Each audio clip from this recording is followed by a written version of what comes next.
Today is September 21st, 2006. We're doing another oral history interview for the archives at the University of Alabama in Huntsville. I'm Charles Lundquist. Our guest today is Harry Kraft. Harry, it's Thank you. good to have you here.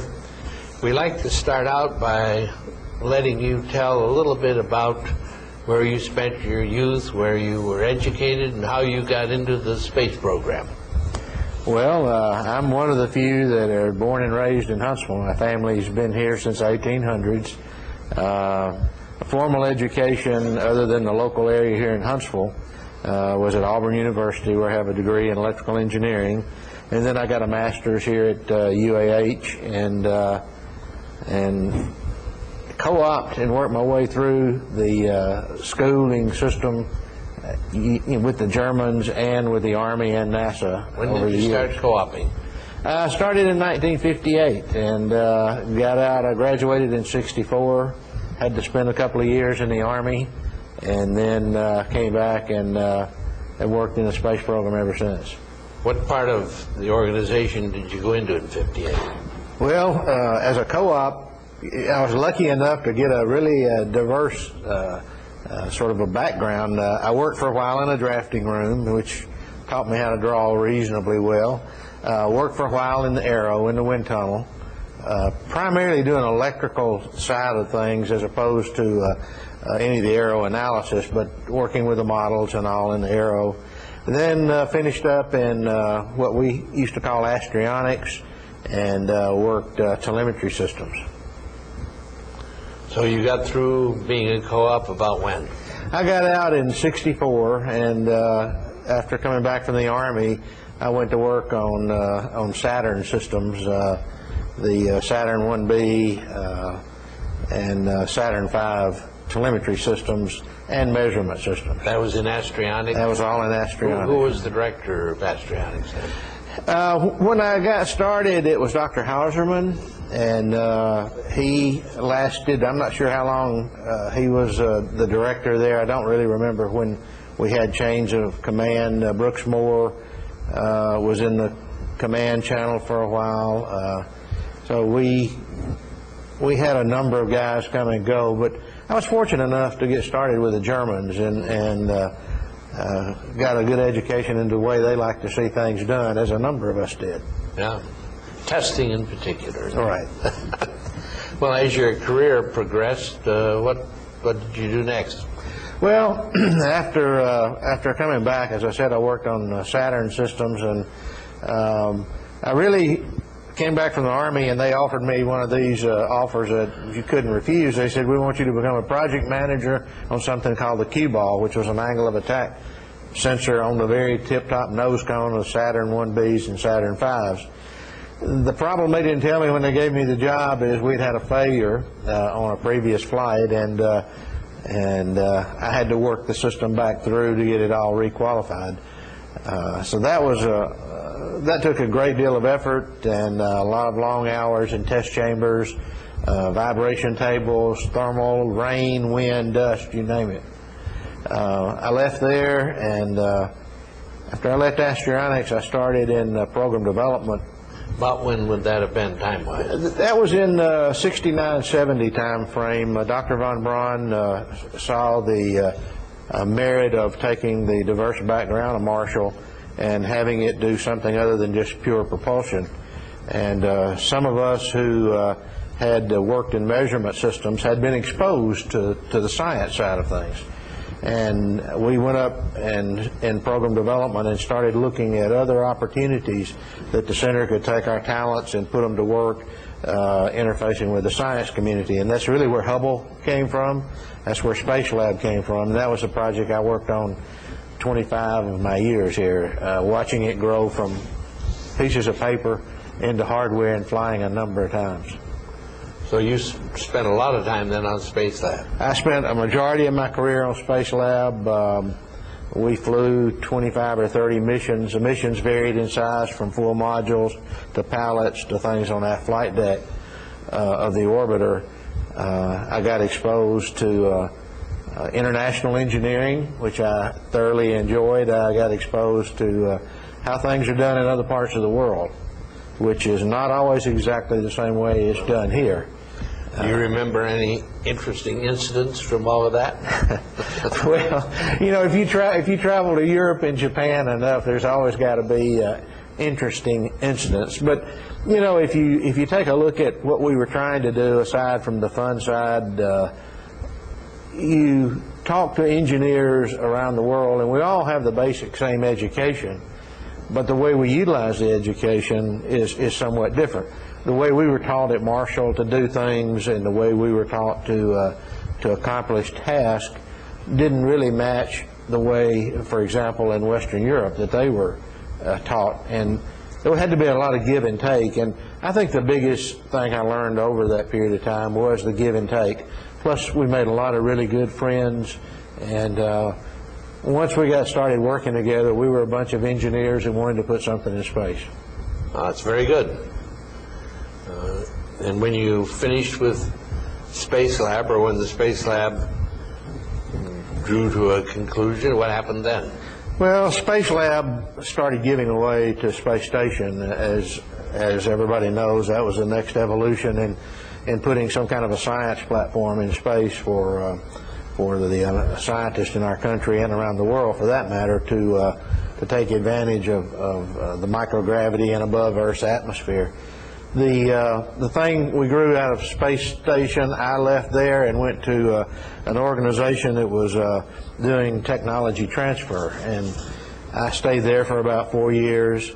Again, that was a very rewarding job, because there we were taking our technologies out of the lab and trying to push them into American business, hospitals, manufacturing concerns, and things like that. And that was very gratifying. I retired then, and What were some of the successes on your technology transfer? well, that was probably the most rewarding. The successes were in the hundreds, but some of those that I remember, especially in the medical field, better imaging microscopes, ability to do breast scans on ladies for things like breast cancer, lungs. Taking our mechanical technologies and coming up with better arms and prosthetic devices. Those were probably the most rewarding. But on the other end, we had things like helping somebody who builds PVC furniture understand a better way to do that, or helping the people here in North Alabama who make socks that we all use every day figure out a more competitive way of making the sock and staying competitive with a lot of the Pacific Rim. So it was all over the page, and space technology really does that. It allows you to look at a whole big variety of things. It's one of the things that NASA is proud of, but probably doesn't get as much attention and recognition as it should. Well, I could preach on that a long time. I think that's NASA's bread and butter, and I'm somewhat now mystified by why we don't continue to talk about that. For those people in our country that don't really understand, like maybe you and I may have an understanding of why we do and approach certain science and try to learn from that, there are a lot of people who are trying to go from paycheck to paycheck that can use the technologies in a roundabout way to help them live better and accomplish more in their lifetime. I wish that NASA did more of that. It was a very, very rewarding period in my career.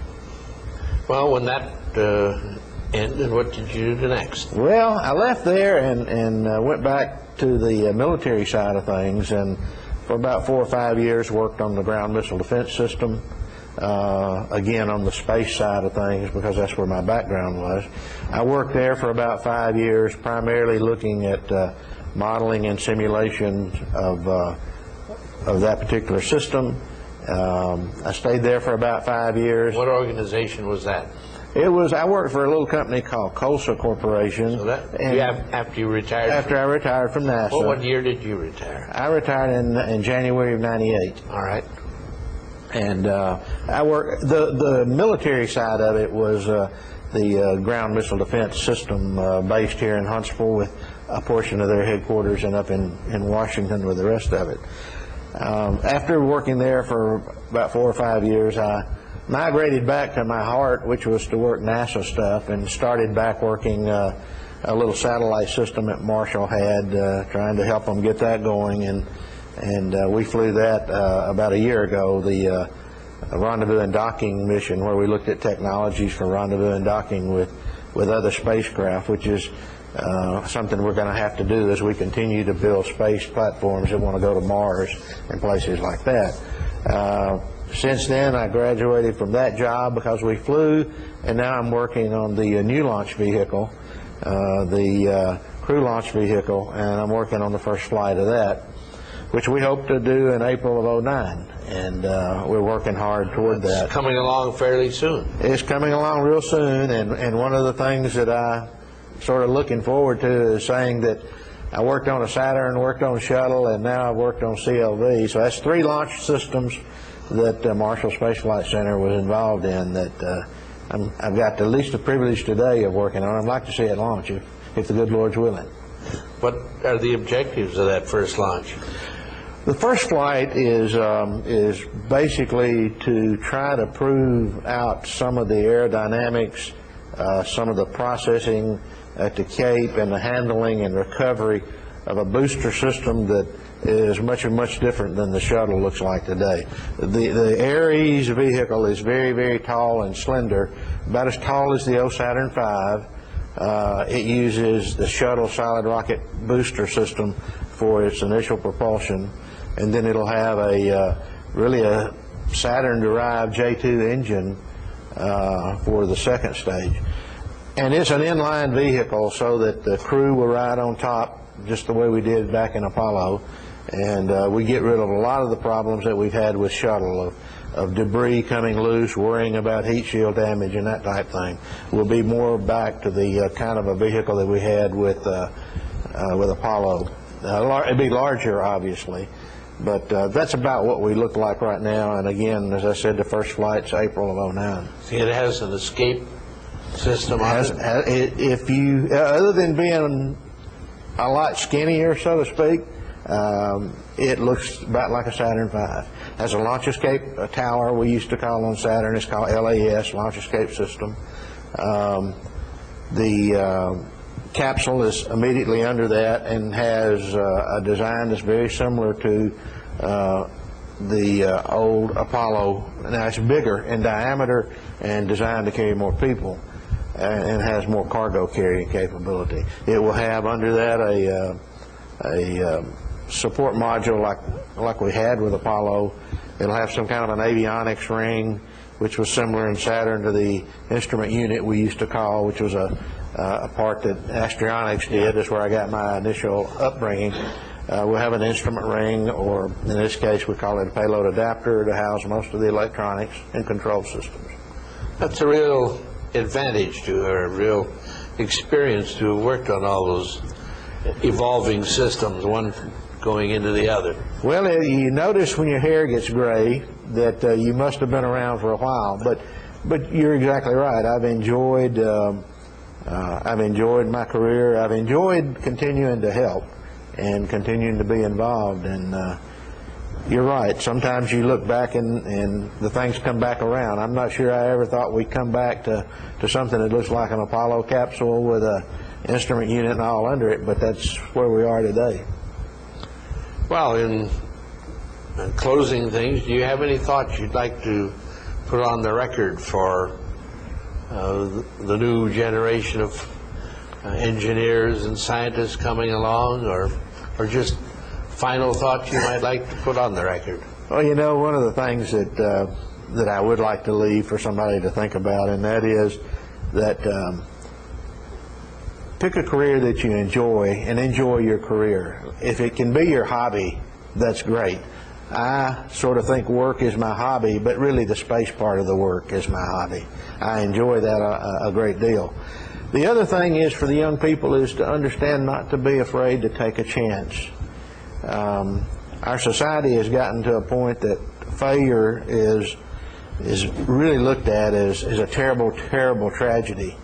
But you and I both know in our careers that out of failures you learn. We were not always going to be perfect. So out of failures we can learn. I remember one of the early Germans when I messed up in the lab one day. He said, "Harry, you know better than do that next time, don't you?" And I said, "Yes, sir, I know better than to do that the next time." So it was a way of forgiving, and we learned from the failures, and you can be sure I never did that one again. Well, we surely thank you for coming in today, and it's been a pleasure. Well, I enjoyed it. Having I really you. did, Chuck, and enjoyed If you it. have any more thoughts, we can do this again sometime. I'd be happy to anytime. Be happy to support you. Thank you. Thanks.